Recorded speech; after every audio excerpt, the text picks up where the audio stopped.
Right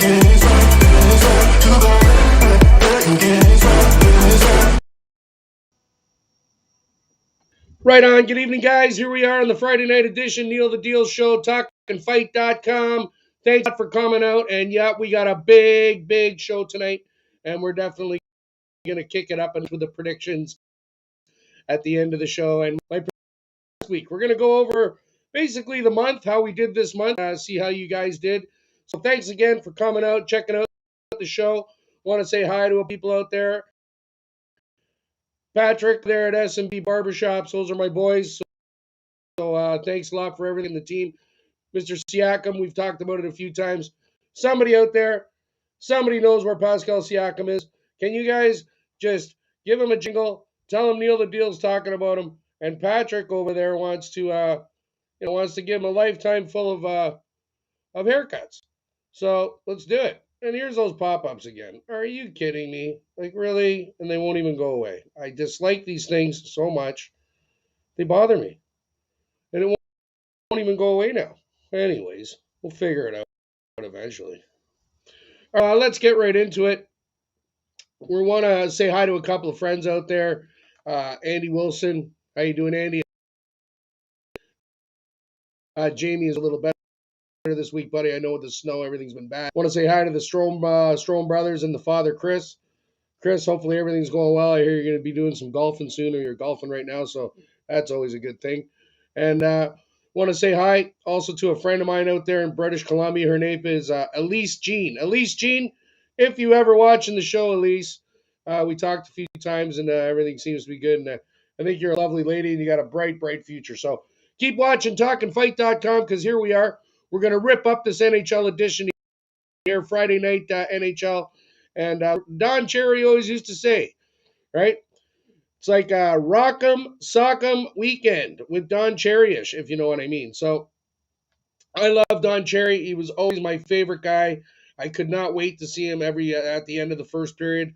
And he's just, as he would say, boy, that guy's a gem. That guy's a real gem. Keep your eye on him. Well, Don, we're eye on you. And thanks for everything, Don. We really miss you. But I'm here, man, and I'm going to kick it up Neil the Deal style. A little bit of Don Cherry moved in there, a little bit of Pops, and then me, and away we go. And that's what you get. That's what you got. All right, so let's talk about the team. Our team, the Leafs. Woo, baby! And we're on a roll now. These guys are really kicking it up every week, man. I'm loving our team. I really am. We do need that 1D. We talked about that. But I think Mr. Dubas, Mr. Shanahan will get that done. Mr. Tannenbaum will open up the wallet, and that's the end of that. So we need that guy. Whoever it is, guys, we need one guy. You know we do. So pick him up, get her done, and let's move on to the Cup this year. The biggest party of all time. When the Toronto Maple Leafs win the Stanley Cup this year, it'll be the best party you've ever seen and ever been to. It'll be over the top. I will not go to do anything. Well, I might do my podcast. Other than that, I am just going to be drinking. And whatever else goes on is, I don't know, man. It's just going to go down. All right. So, bunch of beers, bunch of drinks. Let's go for the Cup. And we had a great week, man. We played the New York Islanders. We took them down 3-1. That's a win for our team. Mazarek played. I've had a little bit of a problem with Mazarek. He gets pretty injury prone. I don't know. He's not a bad goalie. I really liked him. I mean, I've seen him right from the World Juniors. He played for Czechoslovakia. I really liked him way back. He's had a pretty good career. But, we haven't got a good look. But he played a great game the other night against the Islanders. I have to say, man, if you can keep that up and take a little pressure off Jack for us, that would be optimum. So, Pete, hopefully you're feeling better. I'm really pulling for you, man. You are a world-class goalie. You always have been. But like I said, I don't know what these nagging injuries are, and they keep kind of derailing your situation, moving forward being an NHL goalie. So let's just hope for the best because we're going to really need you down the stretch. So in that game, Riley had a goal and an assist. Riley was leading the way. Engvall popped one, and Mitch Marner, peanut butter, top shelf, hell of a goal. Mitch Marner, just a laser. Marner, since he's come back, has been playing, excuse me, he's been playing amazing. I don't know if it's because I bugged him and told him, and I don't know, man. somebody lit a fire under that kid's ass because he's playing a little bit different. He's a little more, still got the feistiness. He's always got that. Actually starting to rub guys out. He's starting to, he's not so scared. And Willie Nee, the same, get a little more involved. You can't just skate around cherry pick in the middle of the ice, man. You're having a stellar year.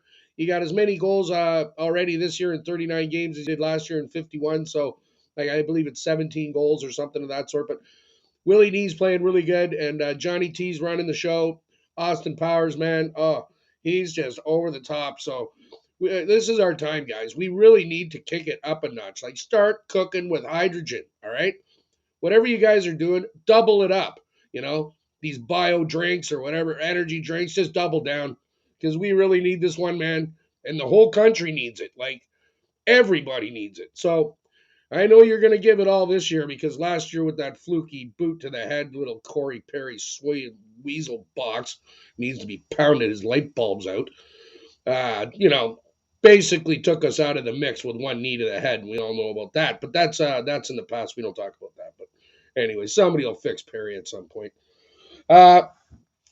Then on the 26th, we had another game. We played the Anaheim Ducks.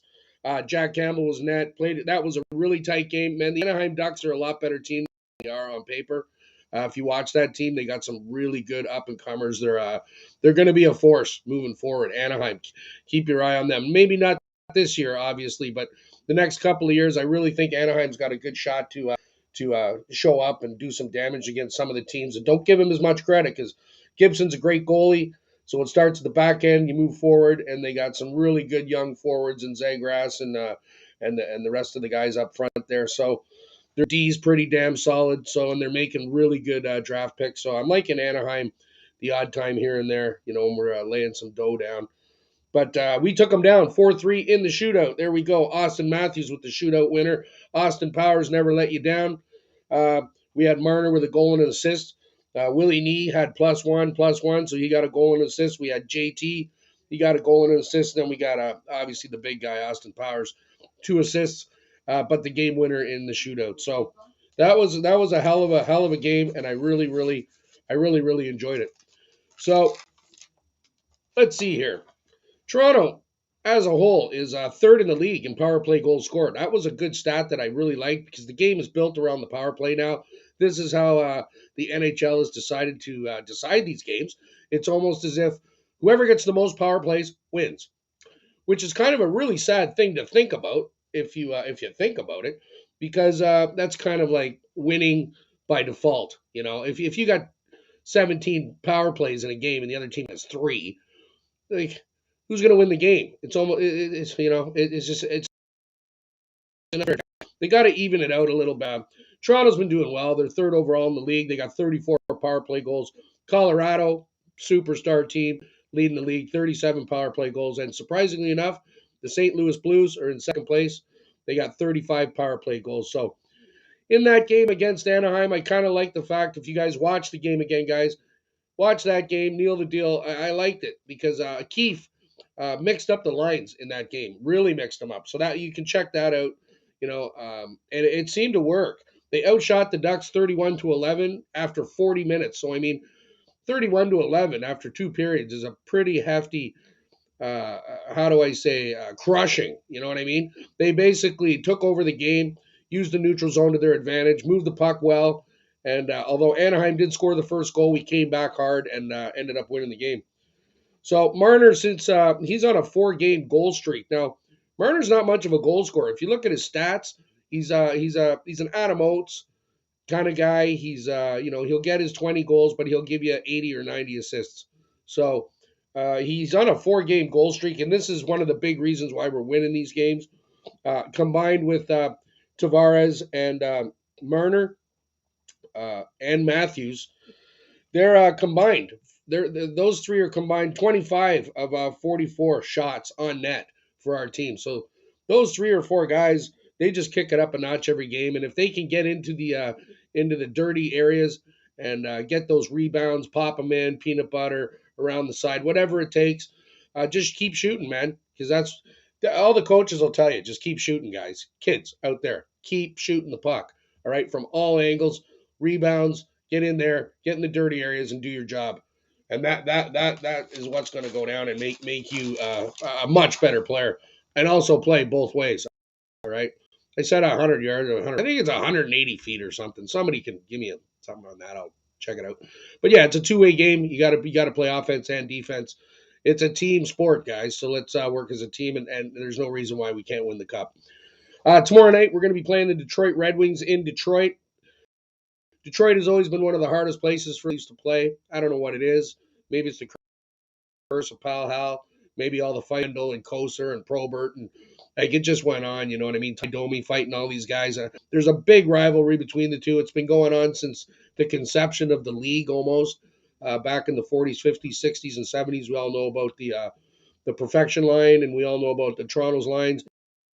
I mean, these guys have been going head to head, so it's going to be a great game tomorrow night. I'm going to be looking forward to it, and hopefully you'll watch our Toronto Maple Leafs play against the Detroit Red Wings, and they got some real big, super young kids over there. So I talked about them last week on the Calder Cup thing, Calder Trophy thing, and we got Raymond over there, that defenseman too, the big defenseman, and they got a good little team. And Bertuzzi is a great little player. I love Bertuzzi, and God bless him, man. I like the fact that you stick up for your rights. So way to go there, Tyler. Nice work, brother. Now, around the league this week, we had a few things going on. Evander Kane signed with the Edmonton Oilers. I don't understand that. That's completely I don't even get it. Evander Kane, whatever, man. Everywhere you go, you're kind of like a dirty sock.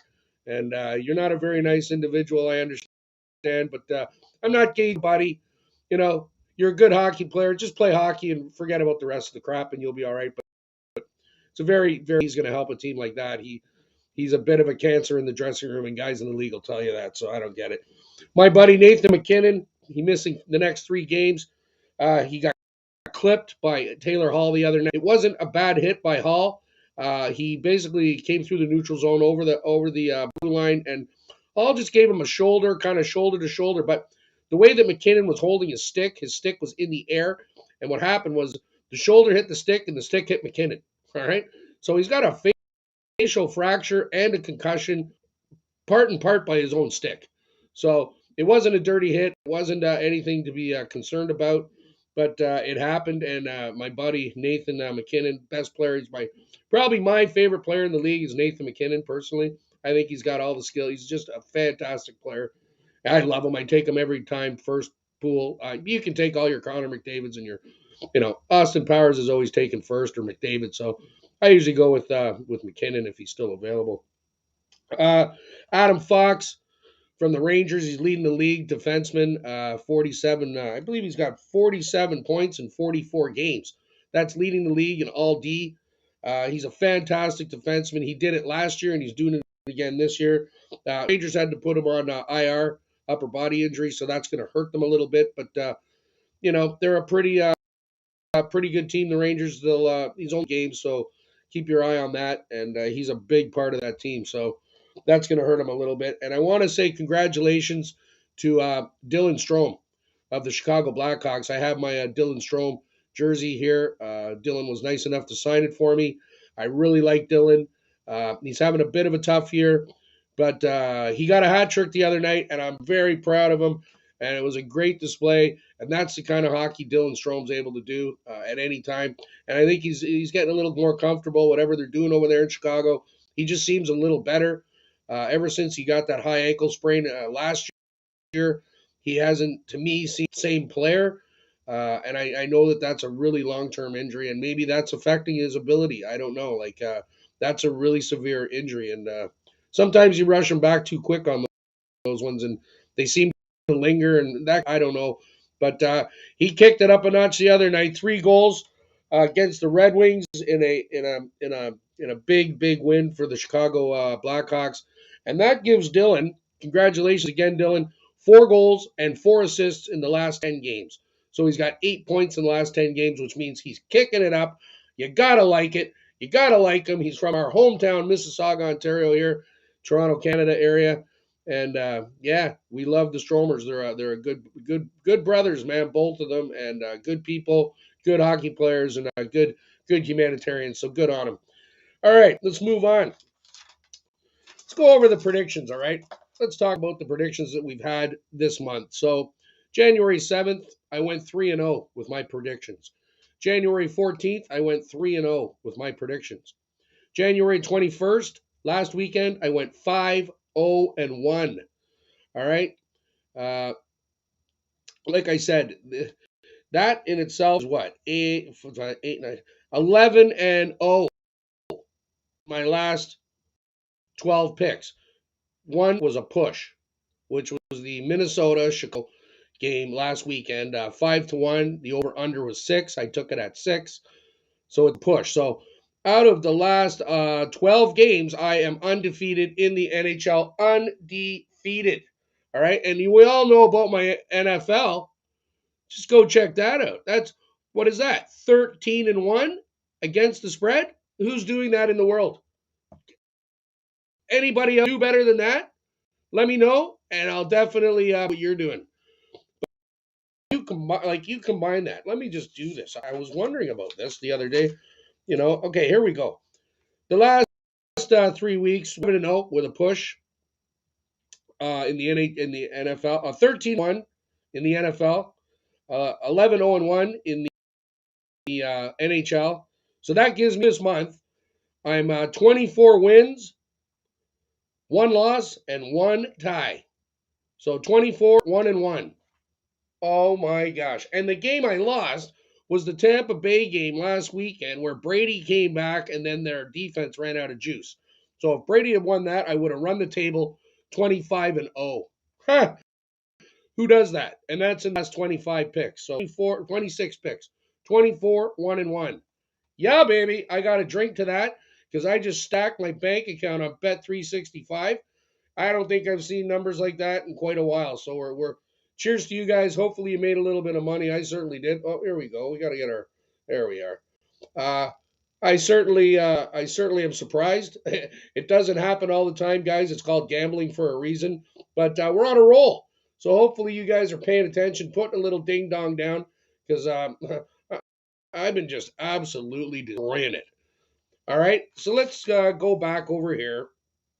And we'll talk about the games last week, I guess, that I had picked.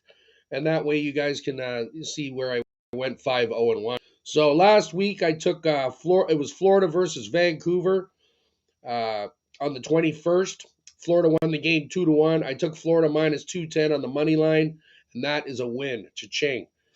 I then went to Winnipeg versus Boston. It was an afternoon game. Boston on the money line, 3-2 Boston. Cha-ching, another winner.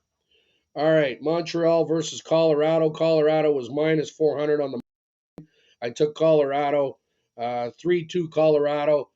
Cha-ching, another win. January 22nd, I took the New York Rangers at the Arizona Coyotes. I took the Rangers on the money line, and they whooped them 7-3 Rangers. That is another win. Cha-ching. I mean, can I tell you? The last game I had was Minnesota versus Chicago. That was on the 21st. I took Minnesota minus 125 on the money line, and I also took that over. It was an over 6. Minnesota won the game 5-1. That is a win, cha-ching, and that's where the push came in because it was 5-1 and it was 6. I took 6 over. So that's what we got, guys. We're really kicking it up a notch in the past, and hey, this weekend's going to be no different. So let's keep the ball rolling. We'll go over this week's predictions, and hopefully this will pad your pockets for next weekend. All right, or next week, whatever it may be. So here we go. This is for the week of the 28th, January 28th to February 3rd. All right. First game I'm looking at, even though McKinnon is injured, Colorado versus Chicago. It's on the money line. Chicago's minus 192, minus 192. I'm taking Colorado, even without McKinnon. He was out earlier on in the year, and Nazem Kadri, my good buddy Nazem Kadri, who's having a career year, he deserves it. I loved him. I hate that deal. That was the worst deal Toronto ever made in my mind, or close. Like it's right up there at the worst ones ever. The guy had the most heart, best leaf. I loved him. Now he's in Colorado, so he'll pick up the slack over there for Nathan McKinnon over the next couple of games. I'm not too concerned about it. That's a well-rounded team, and they can really pile on the points when they need to. So I'm still going with Colorado on the money line. Drop a 50, you think, 25, 20, whatever you got. $5, $2, $1, whatever. All right, I'm taking Colorado. So next game I'm looking at San Jose versus Florida. I'm taking Florida, man. Florida is a premier team in the league. They're minus 270 at home. Just take them on the money line, hammer them with 100, and you'll walk away with some grocery money. Vegas versus Tampa Bay. Taking Tampa Bay at home on the money line again. They're minus 155, not a problem. Hammer them down with about 50, 60, 59, 99, whatever kind of money you want to put on. Take Tampa Bay. They're devastating at home. They're on a roll, and I think they're going to take. It's going to be a close game, but I like Tampa at home. So money line Tampa in that one against Vegas. New York Rangers versus the Kraken on the 30th. Even though Adam Fox is out, I like the Rangers in this spot. Money line again. There is no odds out on it yet, but I do like it. I don't think the Kraken are going to have much. I think the Rangers it's Kraken at Rangers, actually, I believe. I like the Rangers. So I hammer down on the Rangers. Speed Leary. Like I said, when Sherstat's the guy to bet on, when Georgiev is in net, not so much. All right. But anytime Igor's in net, that's like the old Bulin Wall, if you remember him. The Bulin Wall. These guys are lights out, and that's going to win you cups. So keep your eye on that guy. Rangers money line. Last game I'm looking at again is Colorado versus Buffalo on the 30th. I think Colorado should just wipe Buffalo's. But these are games, guys. I normally don't take these games because they're almost how do I say sucker games. Like it just looks so easy, and yet this always happens where Buffalo will end up winning that game 4-1, and you'll scratch your head and think, "What the heck?" But I don't think so. I think Colorado's just going to step on the gas. Buffalo's looking for that first overall pick. They pretty much throw it in the towel. And I'm taking Colorado in that game on the 30th. So that's my predictions, guys. Hopefully you guys do well. Have yourselves a great weekend. I'm going to definitely have a great weekend. Everybody out there in Talkin' Fight Land, I want to thank you very much for everything, always. And keep the shares cooking. The shares have been absolutely killer. The likes, everybody's liking what we're doing over here at talkinfight.com. Like I said, we were in the top 30 best podcasts in the world for boxing. All right. So I'm just moving it into a couple other sports for us now. And you never know. Maybe I'll have talking tiddlywinks next month. Or maybe we'll go into talking underwater frisbee. Who knows what kind of sport I'm going to tackle next. So I just want to say thanks again. The subscriptions have been booming up the ladder. And if you really want, just hit that notification bell. Give it a good push so you know when Neil the Deal is coming up next. Thanks again, guys. Elise, Gene, we'll see you in a bit. Take care of yourselves. Right on. We'll talk to you on Monday. TalkinFight.com, Boxing with Neil the Deal, 8 p.m. Eastern Standard Time. Enjoy your weekend. Have lots of fun. Take care of the kids. Take care of the family, and we'll see you then. Adioski.